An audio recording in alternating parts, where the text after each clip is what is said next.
قرآن حکیم کی سب سے بیسٹ تفسیر کون سی ہے، یہ اکثر لوگ پوچھتے ہیں. تو قرآن حکیم کی سب سے بیسٹ تفسیر وہ ہوگی جو قرآن پاک میں اللہ تعالیٰ نے خود ہی بیان فرما دی ہوگی. کتاب فصلت آیات، یہ وہ کتاب ہے جس کی تفصیل کر دی گئی ہے. اور اس کے بعد اللہ کے محبوب صلی اللہ علیہ وآلہ وسلم کی جو صحیح الاسناد احادیث ہم تک پہنچی ہیں، ان کی روشنی میں اس کی بیسٹ تفسیر ہوگی. چونکہ آپ صلی اللہ علیہ وآلہ وسلم کو اللہ تعالیٰ نے ہمارا معلم بنا کر بھیجا.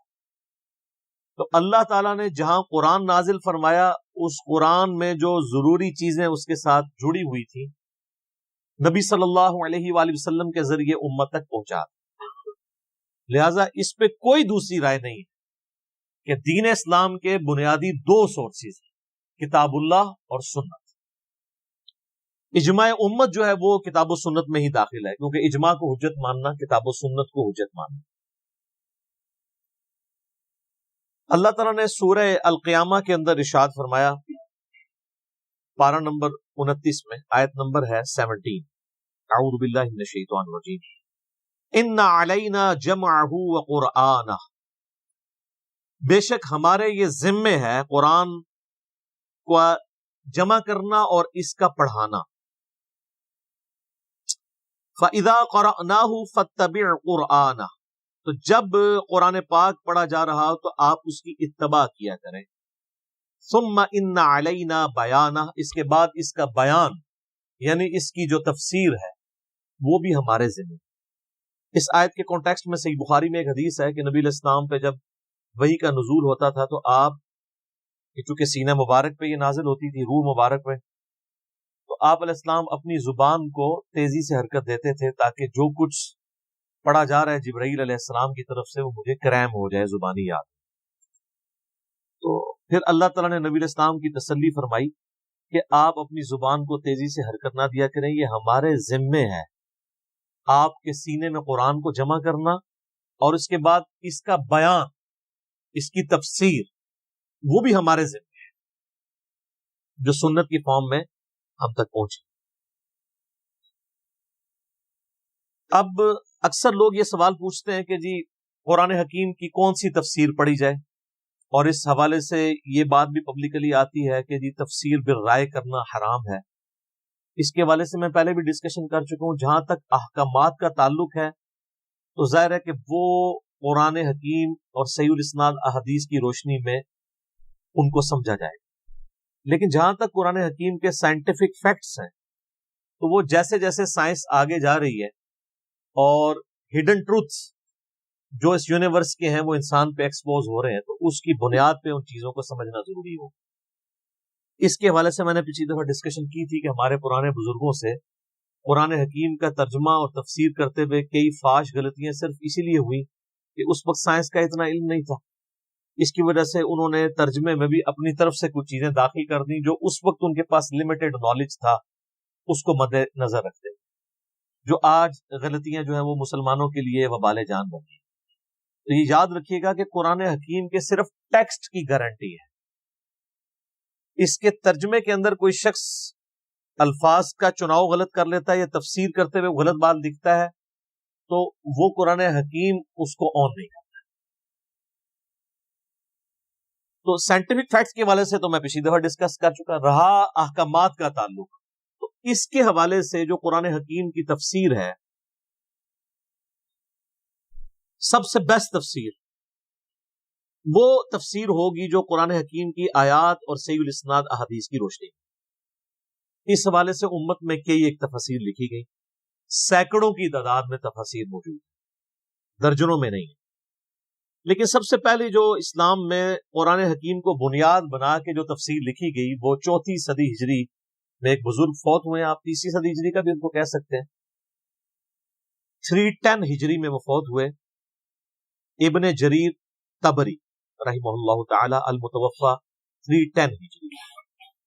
آپ سمجھ لیں امام بخاری امام مسلم کے ہم اثر ہیں آلموسٹ. امام بخاری 256 ہجری میں فوت ہوئے، امام مسلم 261، یہ 310 میں فوت. ان کی تفسیر کو کہا جاتا ہے تفسیر ابن جریر یا تفسیر تبری بھی. انہوں نے تاریخ کی بھی ایک کتاب لکھی ہے، وہ تاریخ تبری. یہ ایک پہلی کوشش تھی قرآن حکیم کی تفسیر، اور یہ بڑی ڈیٹیلڈ تفسیر. ابھی تک اس کا اردو ترجمہ نہیں آیا. تاریخ ابن جریر یعنی تاریخ تبری کا اردو ترجمہ آ گیا ہے، لیکن تفسیر ابن جریر کا ابھی تک نہیں آیا. البتہ اس کی اگر آپ نے تلخیص دیکھنی ہو تو 8ویں صدی ہجری میں ایک بہت بڑے محدث گزرے ہیں، حافظ عماد الدین ابن کثیر رحمہ اللہ تعالی، المتوفى 774 ہجری، 774 ہجری میں فوت ہوئے. انہوں نے تفسیر لکھی، اسے تفسیر ابن کثیر کہا جاتا ہے. وہ مارکیٹ میں 6 جلدوں میں اویلیبل ہے اردو ترجمے کے ساتھ. اب تو اس کا اگلا ورژن بھی آ چکا ہے، تحکیم اور تخریج کے ساتھ بھی آ گئی ہے.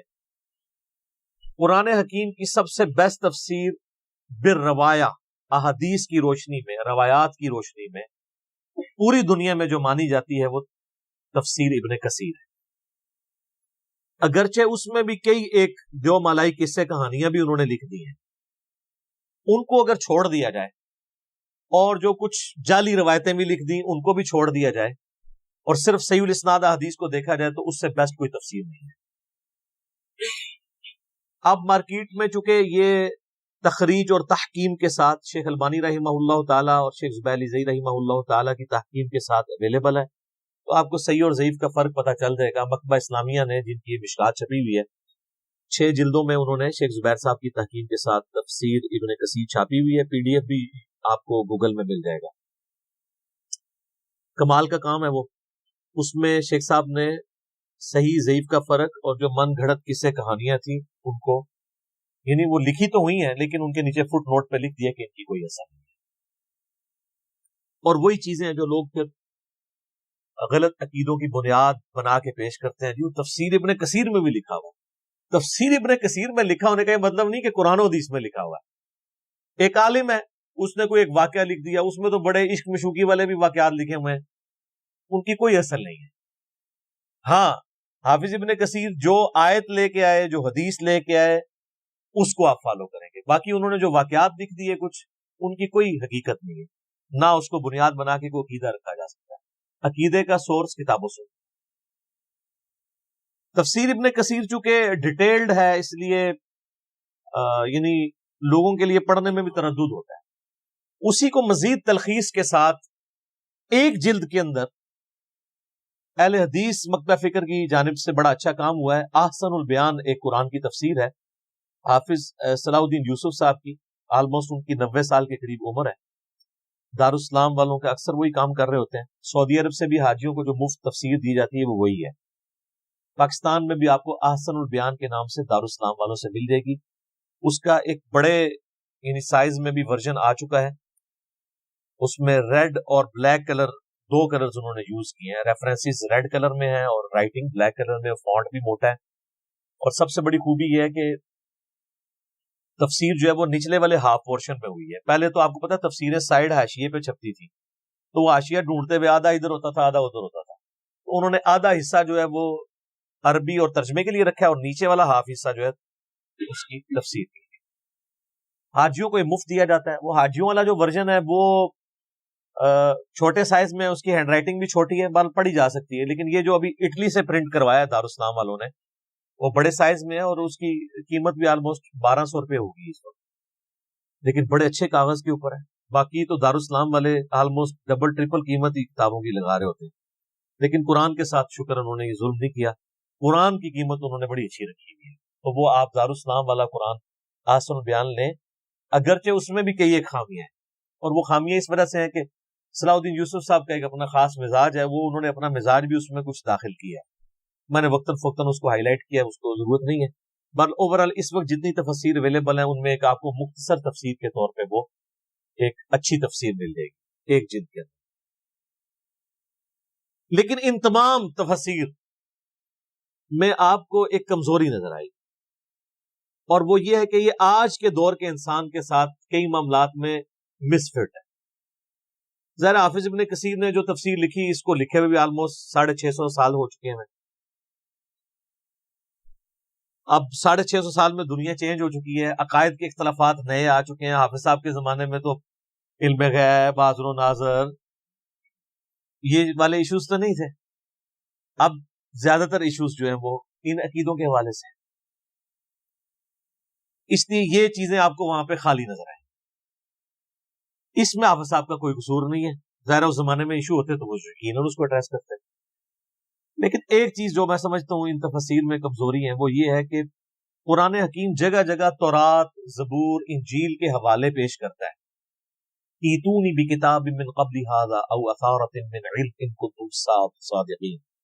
لاؤ میرے پاس جو تمہارے پاس الہامی کتابیں موجود ہیں.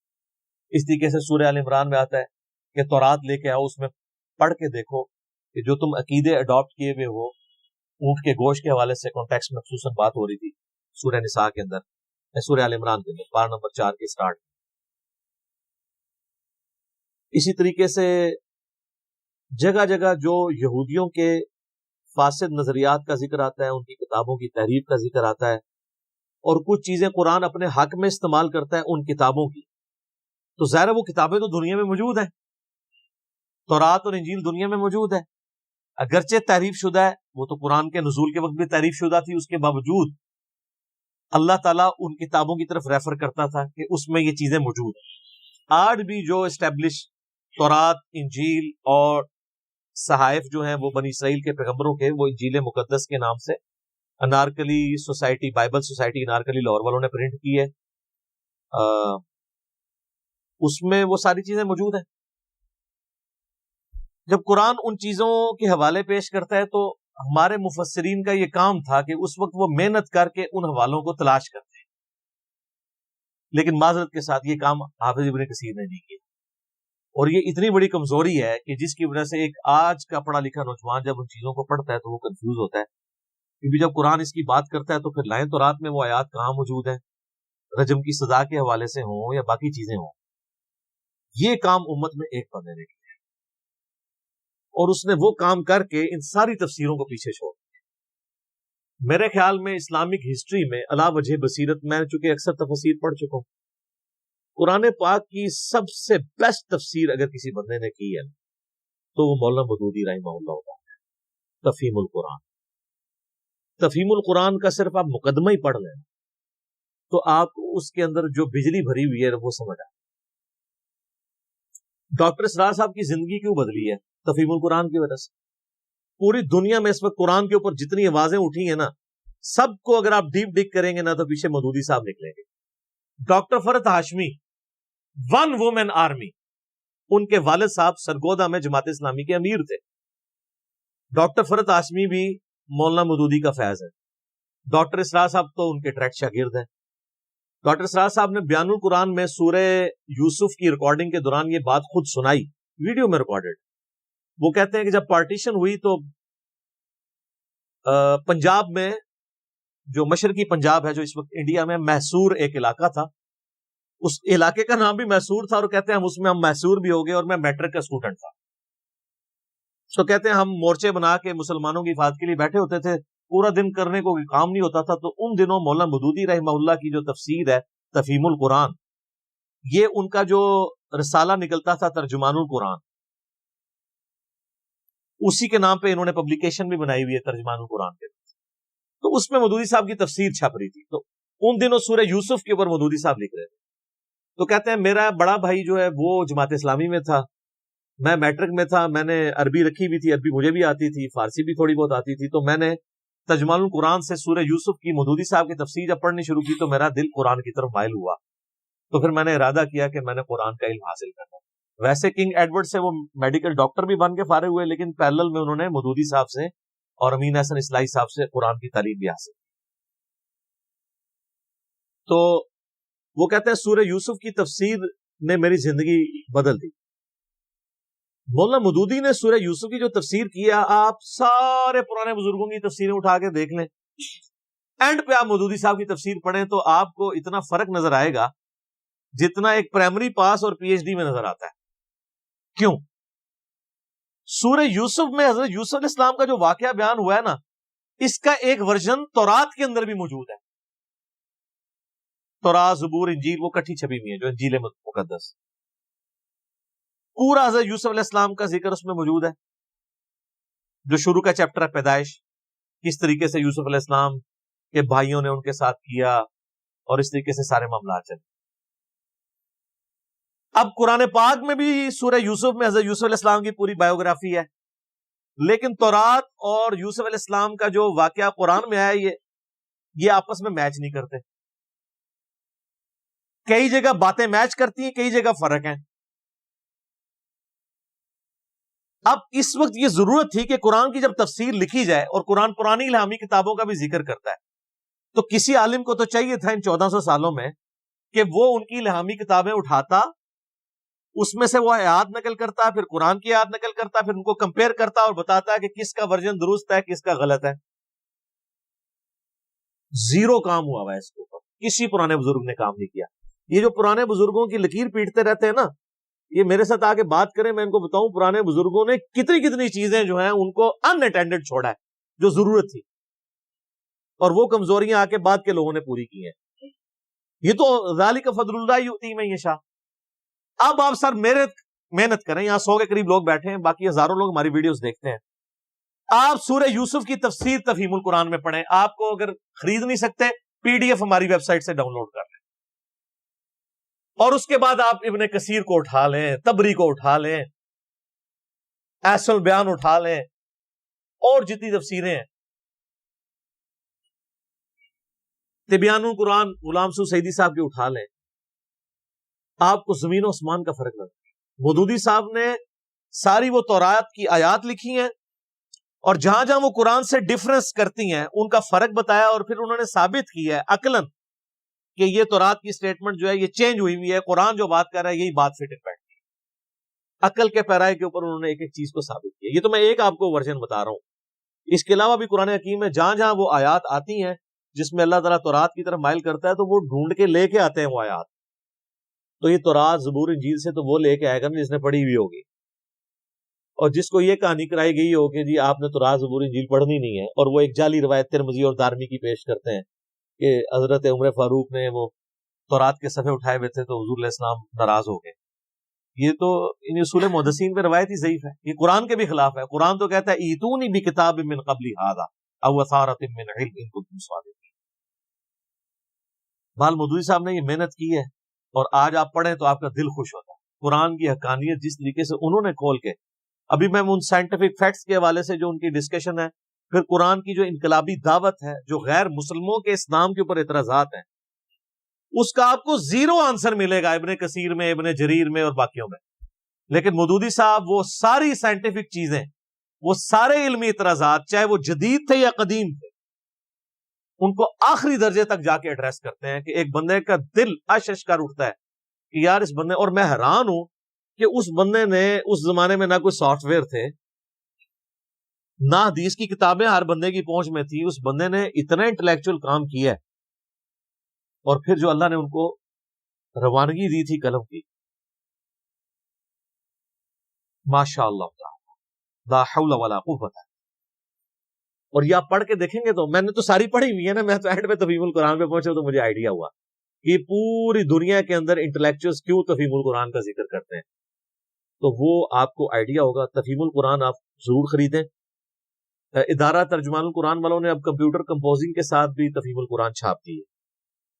پہلے تو وہ ہینڈ ریٹن تھی نا کاتب کی، وہ ہر کاتب بھی وہ بڑا کلاس کا کاتب تھا جس نے لکھی ہوئی تھی، لیکن ظاہر ہے کمپیوٹر کمپوزنگ والی ذرا فونٹ بڑا کر دیا انہوں نے، تو عام مکتبوں سے آپ خریدیں گے تو آپ کو بڑی مہنگی ڈبل قیمت لگاتے ہیں۔ بہتر یہ ہے کہ آپ جماعت اسلامی کے جو آپ کے دفاتر ہیں اپنے علاقوں میں، ان کے پاس جائیں، ان کو کہیں ہول سیل پرائس کے اوپر لگائیں، تو وہ آدھی قیمت پہ آپ کو آلموسٹ ملے گی۔ اب خلافت و ملوکیت مارکیٹ میں 400 روپے کی بک رہی ہے جو نئی انہوں نے پرنٹ کی ہے، ہول سیل پہ اس کی قیمت جو ہے 240 روپے ہے۔ کتنا فرق ہے؟ تو وہ آپ تفہیم القرآن اگر کوئی خرید نہیں سکتا تو وہ ہماری ویب سائٹ پہ جائے، گوگل میں جائے، آپ کو اس کا PDF مل جائے گا، PDF ڈاؤن لوڈ کر لیں، وہ تو فریلی اویلیبل ہے۔ کوئی بھی ایشو ہو آپ تفہیم القرآن کو کھول کے پڑھیں، انشاءاللہ آپ کو آخری درجے تک چیزیں کلیئر ہوں گی کہ اختلاف کیا تھا اور اس کی کیا شکل۔ ایون اہل تشیع کی کتابوں کے ریفرنسز بھی تھے نا جو، وہ بھی مولانا مودودی نے جمع کیے ہیں۔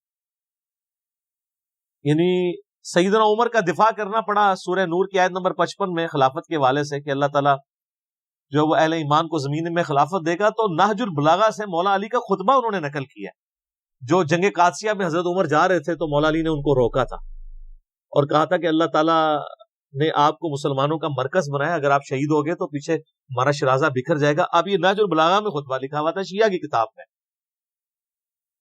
کسی کو نظر نہیں آیا. حافظ ابن کثیر کو نظر نہیں آئی نہج البلاغہ، لیکن اب جب شیعہ کے سامنے آتا ہے تو اب شیعہ کے لیے وہ خطبہ پڑھ کے خلفائے راشدین کی شان کو سمجھنا آسان ہے بنسبت ہماری کتابوں کے ریفرنسز. تو حدودی صاحب نے وہ نقل کیا. میں یعنی تفہیم القرآن کی اگر آپ کو انالیسس کروں تو مجھے یہاں پہ کم از کم 30-40 گھنٹے چاہیے، شروع سے لے کے اینڈ تک، کہ اللہ تعالیٰ نے اس بندے سے کتنا بڑا کام لیا. تو تفہیم القرآن ضرور آپ لوگ خریدیں، کیونکہ لوگ پوچھتے ہیں مجھے کون سی تفسیر پڑھیں، میں کہتا ہوں ساری پڑھیں. اس کے بعد اینڈ پہ تفہیم القرآن بھی پڑھیں تو آپ کو انشاءاللہ فرق نظر آئے گا کہ انہوں نے کتنا بڑا کام کیا.